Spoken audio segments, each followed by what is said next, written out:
దగ్గరకు వస్తాను. రవీందర్ రెడ్డి గారు, బాబు గారు ప్లీజ్. గుడ్ ఈవినింగ్ బలరాం గారు, అలాగే ప్యానెల్లో ఉన్న సభ్యులకి, అలాగే మన 60 వీక్షిస్తున్న ప్రేక్షకులందరికీ కూడా గుడ్ ఈవినింగ్.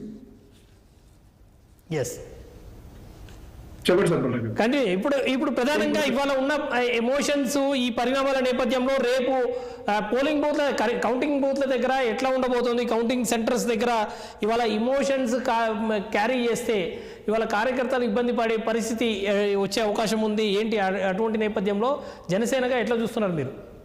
సార్ ఇప్పుడే మా కౌంటింగ్ ఏజెంట్లు కొంతమందితో నేను కలిసి మాట్లాడడం జరిగింది. ఇందాక మా అజయ్ సజ్జా చెప్పినట్టుగా మేము ఎక్కడ చెప్పినా కూడా మా కౌంటింగ్ ఏజెంట్లకి చాలా క్లియర్ గా చెప్తున్నాం, మనం ప్రజాస్వామ్యబద్ధంగా వెళ్దాం.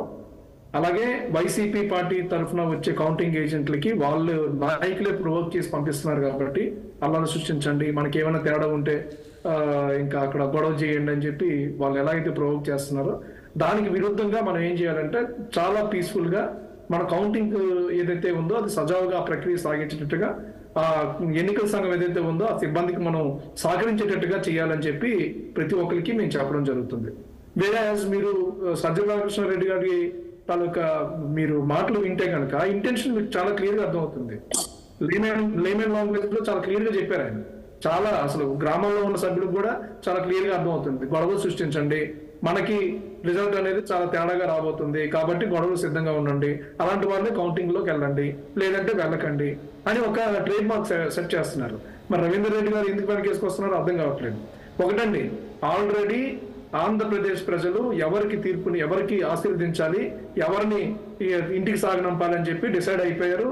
ఈవీఎం బాక్సుల్లో భద్రంగా ఉన్నాయి, రేపు పొద్దున్న రిలీజ్ అవుతుంది, రేపు పొద్దున్న రిజల్ట్ రాబోతుంది. దానికి ఇప్పుడు రవీందర్ రెడ్డి గారు ఎమోషనల్ అయితేనో లేకపోతే నేను ఎమోషనల్ అయితేనో అక్కడ రిజల్ట్ ఏం మారిపోదు. కానీ వీళ్ళు ఏంటంటే అపజయాన్ని జీర్ణించుకోలేక ఇప్పుడు కూడా మాట్లాడుతున్నారు, సింగిల్ గా ఏమండి ఒక దోపిడీ దొంగని ఊరంతా కలిసి వెలేసిస్తే అప్పుడు ఆ దోపిడీ దొంగ నేను ఒక్కడిని ఒకవైపు ఊరంతా ఒకవైపు అని చెప్పి గర్వంగా చెప్పుకుంటే అందులో అర్థం లేదు. కాబట్టి ఈరోజు ఆంధ్రప్రదేశ్ ప్రజలు చాలా స్పష్టంగా ఒక తీర్పుని ఇవ్వబోతున్నారు. రేపు పొద్దున్న ఉదయం ఫస్ట్ రౌండ్ నుంచి మీకు మొత్తం 14 రౌండ్లు 18 రౌండ్లు ఆ నియోజకవర్గానికి ఎన్ని రౌండ్లు ఉన్నాయి ఆ రౌండ్లు కంప్లీట్ అయ్యేసరికి మొత్తం క్రిస్టల్ క్లారిటీ మీకు 12 గంటలకల్లా, చివరి వరకు వెయిట్ చేయక్కర్లా, మధ్యాహ్నం 12 గంటలకల్లా మీకు క్లారిటీ వచ్చేస్తుంది.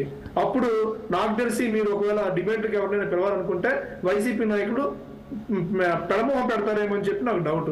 కాబట్టి ఎవరినైనా మీరు పిలవాలనుకుంటే ఇప్పటి నుంచే అందుబాటులో ఉండండి. ఎందుకంటే ప్రజలు ఆల్రెడీ నిర్ణయించుకున్నారు సార్. పవన్ కళ్యాణ్ గారు పొత్తు అని ఎప్పుడైతే ప్రకటించారో, వ్యతిరేక ఓటు చేయలేమని అని చెప్పి ఎప్పుడైతే ప్రకటించారో, ఈ ఎగ్జిట్ పోల్స్ కన్నా అసలైన పెద్ద ఎగ్జిట్ పోల్ ఏదైనా ఉందంటే అది పవన్ కళ్యాణ్ గారి తాలూకా ఊహాశక్తి.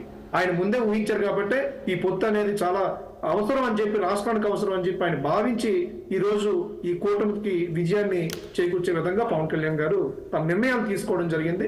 దానివల్ల ఆంధ్రప్రదేశ్ రాష్ట్రానికి మంచి జరగబోతుంది. వైసీపీ నాయకులు, వైసీపీ కార్యకర్తలు ఎవరైతే ఉన్నారో వాళ్ళందరికీ నేను అంటే ఒక మంచి మనసుతో చెప్తున్నా, దయచేసి మీరెవరు కూడా ఎమోషనల్ అవ్వకండి.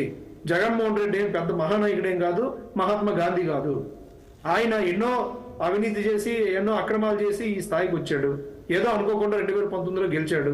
ప్రభుత్వంలో చాలా అవకతవకలు జరిగాయి, అక్రమాలు జరిగాయి, అవినీతి జరిగింది, భూదందాలు జరిగాయి, పేదలు చాలా నష్టపోయారు, అలాగే మహిళలకు భద్రత లేకుండా పోయింది. మళ్ళీ ఇవన్నీ కూడా బాగుపడాలంటే, ఆంధ్రప్రదేశ్ రాష్ట్రం మళ్ళీ అభివృద్ధి గాడిలో పడాలంటే కనుక తప్పనిసరిగా చంద్రబాబు నాయుడు గారు, అలాగే పవన్ కళ్యాణ్ గారు, నరేంద్ర మోదీ గారి తాలూకు నాయకత్వం ఈ రాష్ట్రానికి చాలా అవసరం. కాబట్టి ప్రజలందరూ ఆల్రెడీ ఆశీర్వదించారు కాబట్టి ఆ ఆశీర్వాదాన్ని, వాళ్ళ తాలూకు నిర్ణయాన్ని మీరు గౌరవించి తప్పనిసరిగా అభివృద్ధిలో మీరు భాగస్వామ్యం కావాలని చెప్పి పిలుపునివ్వడం జరుగుతుంది. ఓకే.